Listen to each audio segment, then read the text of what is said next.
Kaya ba nimo mga kapuso nga ipabungga ang anniversary celebration nimo og sa imuhang hinigugma?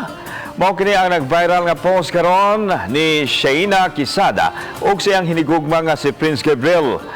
Kung nagtuo ka nga usa kini ka fiesta, apan dili di ay kay kasaulugan man kini sa ilang first anniversary, isip man nag-uyab.